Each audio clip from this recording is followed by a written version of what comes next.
Les vraies voix Sud Radio. 3 mots dans l'actu, Félix, qui sont cafouillage, référendum et champignons. Faux départ pour le nouveau chancelier Friedrich Merz en Allemagne. Il devait succéder à Olaf Scholz après un vote du Bundestag en forme de formalité suite à l'accord de coalition. Mais situation inédite, il n'a pas eu la majorité attendue du premier coup. Il a fallu un deuxième tour en urgence. Emmanuel Macron de retour sur la politique intérieure. Le président va faire une grande émission sur TF1 la semaine prochaine. Il envisagerait des référendums sur tout plein de sujets, sauf le budget, comme le souhaite pourtant François Bayrou. Grosse ambiance. Et puis des champignons hallucinogènes pour soigner la dépression, mesure expérimentée à Nîmes quand les traitements classiques ne fonctionnent pas. Les vraies voix Sud Radio. Wir haben keinen Kanzler. En attendant le Habemus Papam en latin à Rome. Votre allemand est bien meilleur que l'anglais de Philippe Bilger. Merci, on essaye. Oui, il se débrouille très bien. En attendant effectivement le Habemus Papam du côté de Rome, il y a cet épisode inattendu tout à l'heure, le nous n'avons pas de chancelier en allemand du côté de Berlin. Situation finalement réglée. C'est bon, Friedrich Merz est bien devenu chancelier il y a environ 3/4 d'heure maintenant. Mais après quelques heures de cafouillage, la journée avait pourtant commencé par les honneurs militaires rendus au chancelier social-démocrate sortant, Olaf Scholz. Olaf Scholz qui devait ensuite remettre la chancellerie au chrétien démocrate Friedrich Merz après un vote du Bundestag. C'était réglé comme du papier à musique, c'était une formalité. Un accord de coalition droite-gauche entre la CDU et le SPD était signé, sauf que... Le député Friedrich Merz n'a pas obtenu la majorité requise d'au moins 316 voix, conformément à l'article 63, paragraphe 2 de la loi fondamentale. Il n'a pas été élu chancelier de la République fédérale d'Allemagne. Visiblement, dans le secret du vote, en fait, certains députés n'ont pas suivi l'accord de coalition signé par leur parti. Situation inédite en 80 ans de République fédérale. Il a fallu revoter. Au pire du pire, une majorité relative aurait pu suffire. En tout cas, durant ces heures sans nouveau chancelier où Olaf Scholz a un peu fait des heures sup de chancelier. Et bien, l'extrême droite a même eu le temps de donner de la voix. Avons-nous un gouvernement ou non? Si ce n'est pas le cas, nous devons organiser de nouvelles élections, lançait carrément cet élu AfD en milieu de journée. Cafouillage sous les yeux de l'ancienne chancelière Angela Merkel venue assister au sacre d'un nouveau chancelier de CDU. Bon, finalement, il a fallu attendre un peu, mais donc ça y est, Friedrich Merz est donc bien devenu chancelier. Pas Schmerz. Non, il a dit Merz. Mais il a dit Merz, il a dit Friedrich. Schmerz, ça veut dire ennui. Oui, oh là là. Il a dit Friedrich. Ah mais il a eu des ennuis aujourd'hui. Il a eu des ennuis aujourd'hui. Il a dit Schmerz, mais c'est pas grave. C'était peut-être un jeu de mots en allemand. Il parle aussi bien allemand que vous-même. C'était peut-être un jeu de mots en allemand vu qu'il a eu des ennuis aujourd'hui. On va dire ça, on va dire que je l'ai fait exprès alors. Non, mais pas. Vous êtes très bon, Félix.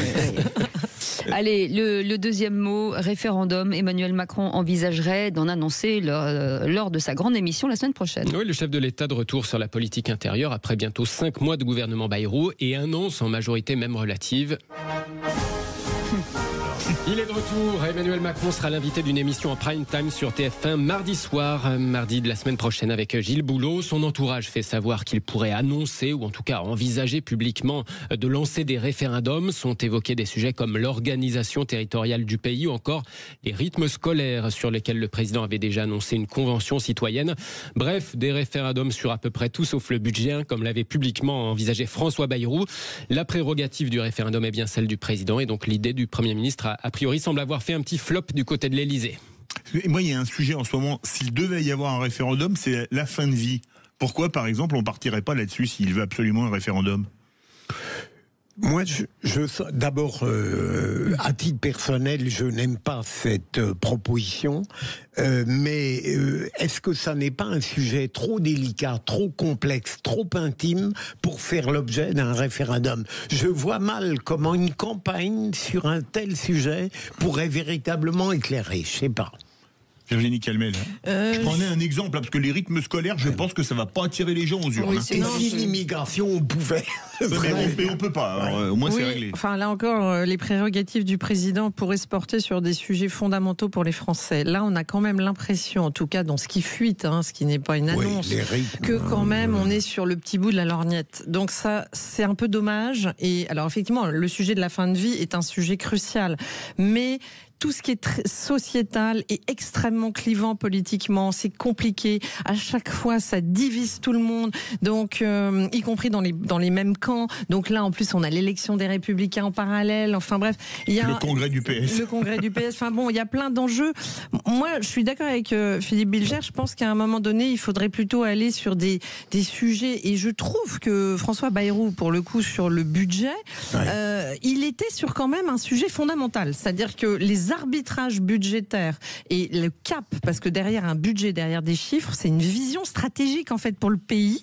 Que là, on puisse faire trancher à ce moment-là les Français sur certains arbitrages, je trouve que ça aurait pu avoir du sens. Court. Ce qui est impressionnant, c'est la claque que met Emmanuel Macron à François Bayrou. Oui. C'est clair. Elle fait mal, ça. La semaine dernière, François Bayrou nous annonce référendum. Le président de la République, bon, on arrête le jeu, c'est moi qui décide. Voilà ce qui se passe. Résultat, tu retournes t'occuper de tes affaires courantes. Le patron, c'est moi. Troisième mot, c'est champignons utilisés pour soigner la dépression. Alors oui, c'est encore expérimental, mais... Oui, c'est une chanson qu'on peut entendre du côté de Nîmes, paraît-il, en ce moment. Alors, c'est très sérieux en vrai. Alors que Florent Manodou, Yannick Noah ou encore François Berléand vont à leur tour briser le tabou de la dépression ce soir sur M6. Eh bien, face à l'inefficacité des traitements classiques, le CHU de Nîmes, effectivement, essaye des champignons hallucinogènes, comme par exemple la psilocybine contre certaines maladies mentales. Pas de dépendance, mais ces substances peuvent être dangereuses si c'est pas encadré, explique tout de même le psychiatre Patrick Lemoine. La psilocybine, c'est la deuxième molécule proposée pour traiter la dépression et effectivement les syndromes post-traumatiques et éventuellement les TOC. La psilocybine est également une substance hallucinogène, dénuée de risque. Il n'y a pas d'addiction physique. En revanche, effectivement, il peut y avoir des bad trips. Il suffit d'une prise et vous avez plusieurs mois, presque instantanément, de bien-être. Si la personne n'est pas dans un milieu très sécurisant, encadré, entouré par un psychothérapeute ou une infirmière, ça peut effectivement mal tourner d'un point de vue purement psychologique.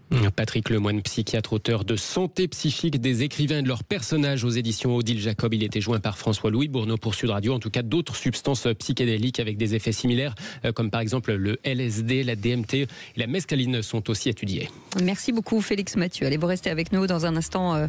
On va revenir sur ce qu'a dit Fabien Roussel ce matin, qui a taclé un petit peu la France Insoumise, qualifié de secte sous emprise d'un couple entre Chicirou et Mélenchon après les révélations de ce livre sur son fonctionnement interne. Alors parlons vrai. Est-ce que ces propos vous semblent réalistes ou outranciers? À la question, plus de relation avec Mélenchon, comportement de secte, Roussel a-t-il acté la fin du nouveau Front populaire?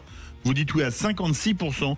Vous voulez réagir? Le 0826 300 300. On fait une petite pause et on revient dans un instant avec ce numéro de téléphone. Et bien entendu, on est ensemble jusqu'à 19h. Bienvenue sur Les Vraies Voix.